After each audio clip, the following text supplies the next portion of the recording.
Egypt's infrastructure investment soared by £2.3 billion over the past 7 years, marking an increase of 340% since the fiscal year 2015-2016.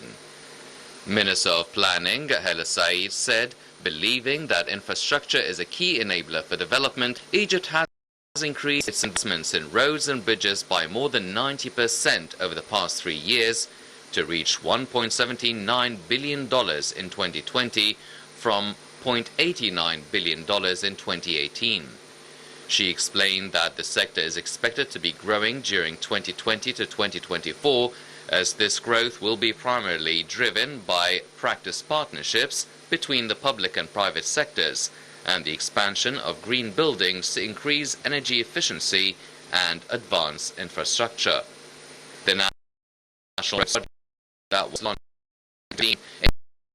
more than 7,000 new roads in 6 years, with a budget of $11 billion, as well as implementing complementary works to enhance the existing road network by providing the required maintenance for 5,000 kilometers of current roads.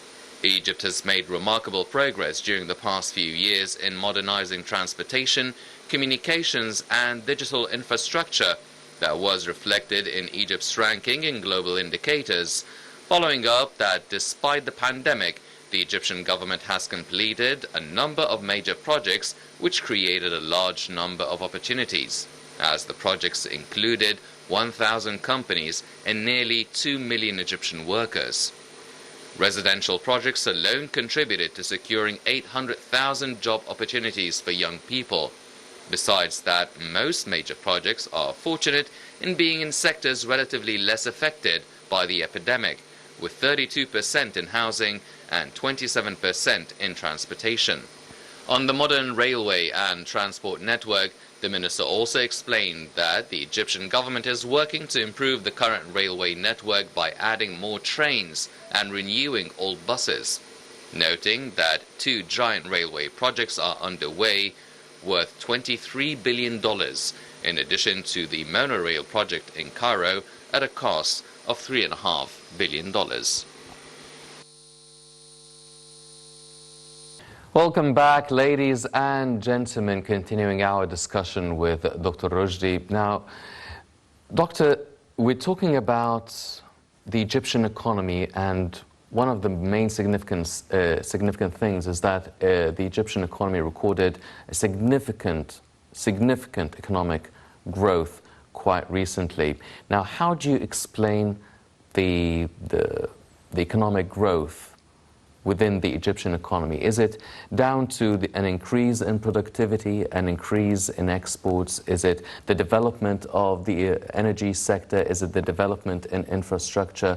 Is it the economic reform programs? How did Egypt record such a significant economic growth and a significant increase in Egypt's GDP? Actually, I would like to start with a good thing to share it with you and our audience, that Egypt economy grew by 9.8% in Q1 in 2021-2022 financial year. This is the first time from 20 years ago to achieve this number. And we are expecting that by the end of the financial year that the growth rate will reach from 5.5% to 5.7%. Actually, I would like to return back to our episode when we started. I told you that we are viewing the fruits. This is actually that happened, that we are viewing the fruits of those things. Let me return back to your point. Is this concerning productivity, political stability, or economic reflect? What I would like, a lot of people would like to know about that, actually. I would like to summarize it in just one thing, which is the political stability. In addition to the economic part, they are one coin, but have two faces, actually. It's same coin with two faces. Actually, the political stability, which is reflected on the economic part. When you have a stable country, you are sending positive signals to the global community. You can get FDI, and the majority of the global community can trust you and get their money. In addition to the local investors, they get their money back to invest and create jobs, and this positively reflected on what? On the GDP growth, in addition to the creating jobs. For that which is reflected, as I took you and our audience, that the unemployment rate reached to around 7.5 from 14%, almost decreased by 50%. 50%, yeah. You can imagine it's a cycle. It's a wheel. Everything related to each other.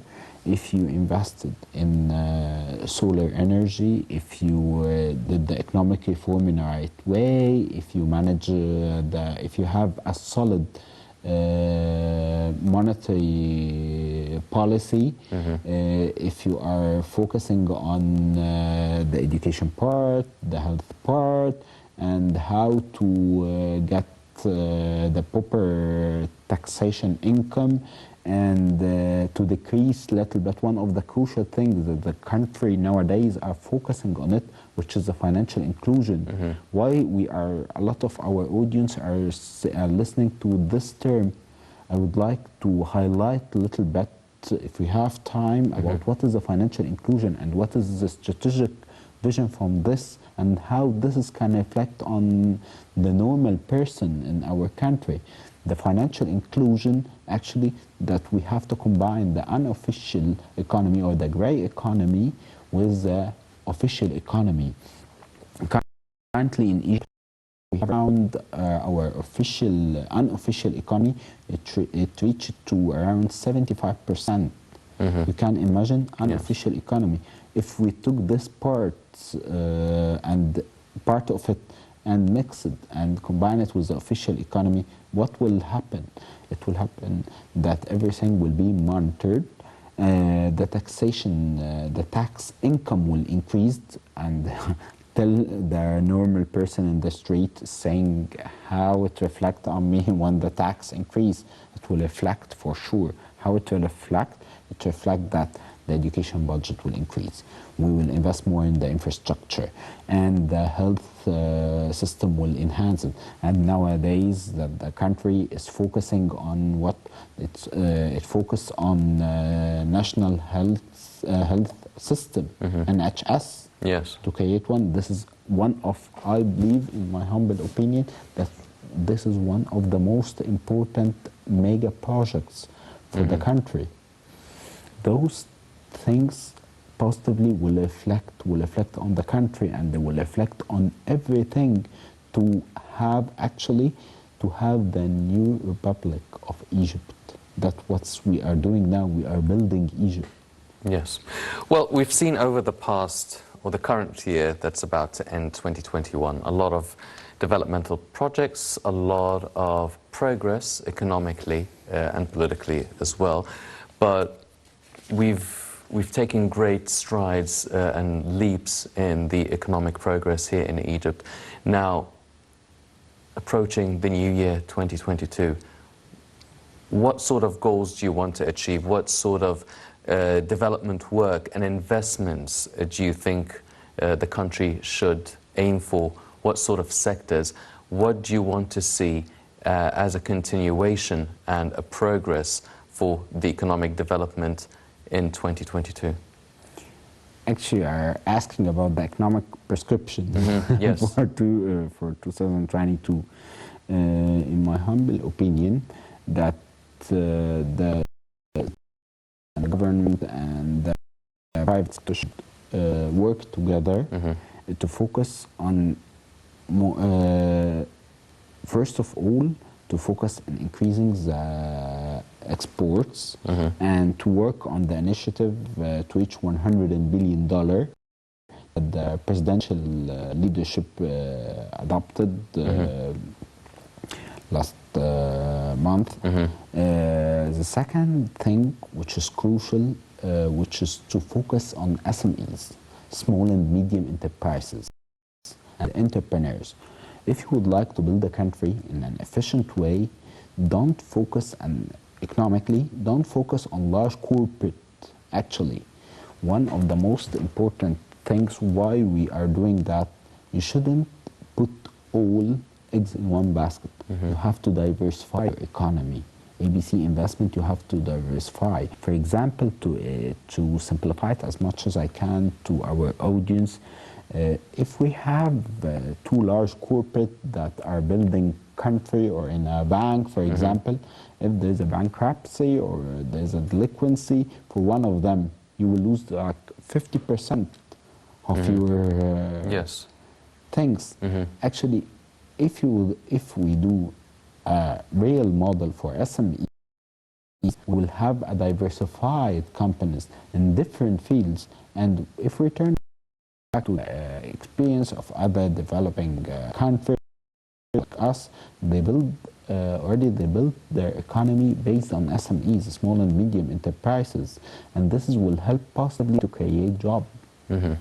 In addition to focus on the most important thing, which is the renewable energy. And this is part of our 2030 ambitious plan for concerning the sustainability. And actually the government is focusing to invest, they invested like $1.2 billion in concentrated solar plants, CSP, in addition to the nuclear power project. And we have to focus on the most important thing, which is the software, the art and the entertainment district. And currently there is investment around 20 billion for the entertainment district that the government will work on it in the new capital. Yes. Well, ladies and gentlemen, as you've heard, Egypt has achieved a lot of economic growth, a lot of economic development, a lot of infrastructure and development work, not just in the main big cities or the new mega smart cities being established all over the country, but also in Upper Egypt that has claimed a lot of international recognition by the international community and the international institutions. But our aims and our hopes and our goals to achieve are still much bigger than what has already been achieved. Unfortunately, that's all the time we have for this edition of the Daily Debate. But before we go, I'd like to thank my guest, Dr. Mohamed Roshdy, the lecturer at Cairo University and the investment expert. Dr. Roshdy, always a pleasure having you with us. Thank you for you and our audience and the Daily Debate program team. Thank you very much, sir. Ladies and gentlemen, please stay tuned for more coming up on Nara International. I'm Hani Saif. Thank you for joining us.